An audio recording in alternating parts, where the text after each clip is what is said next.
Well, y'all, this is my bedroom slash art studio.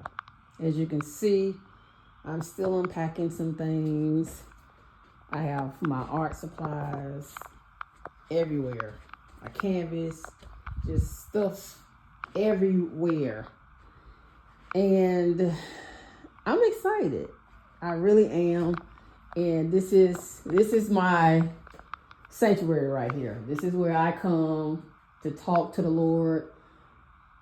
This is part of the space where I come and talk to the Lord. I'll say that. And this is the saying that God dropped in my spirit last year. It doesn't have to be difficult. It just has to be honest. And now, this is what I just added.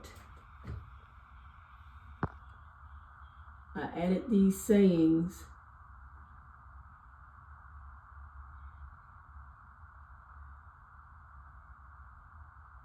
to my mirror. So when I look in the mirror, when I'm getting dressed, this is what I'm going to say and remind myself of every day.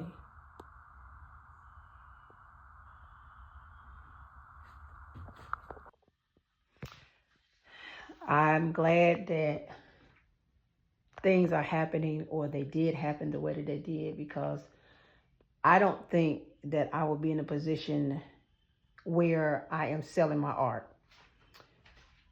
That was not in my thought, but that was in God's thoughts, because it says in Isaiah 55, it says that your thoughts are not my thoughts. My ways are higher than your ways.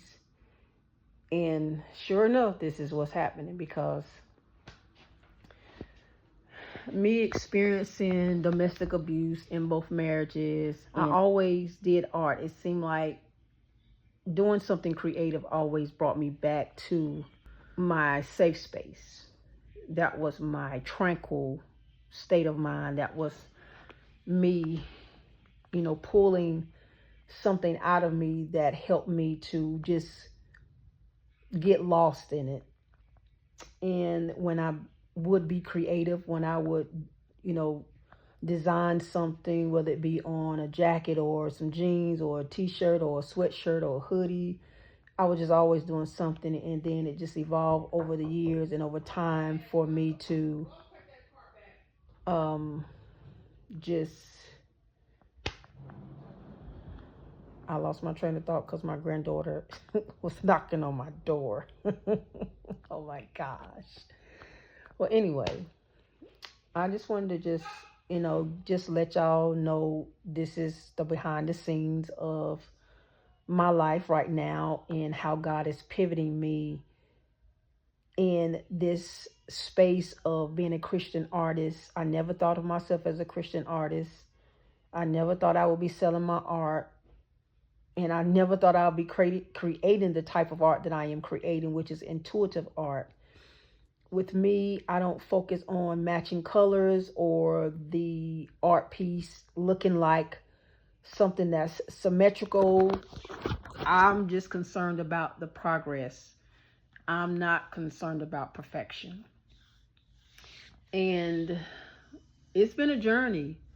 There are times where I've drew pieces, whether it was using paint or oil pastels, which is by far my favorite because it's so messy. And when I use the oil pastels, I always think of my healing process, how it started out being messy and I hated it. So that's why I'm drawn to the oil pastels. And just using different mediums. When I create an art piece, I find myself at times just crying, or I'm angry and I'm thinking, Lord, I don't got past this. Why am I so angry, or why am I frustrated? And then I take a deep breath. And sometimes, for the most part, when I'm creating art, I don't listen to music. But lately, I have been listening actually to the audio Bible. And that's how I get through my art pieces. I pray before I create my art pieces. And I don't plan anything out. I just go with what my imagination shows me and I just execute it. I don't worry about it, how it's going to turn out. All I know is going to be something that God gave me, and I followed His spirit, and it's going to turn out the way it's supposed to turn out.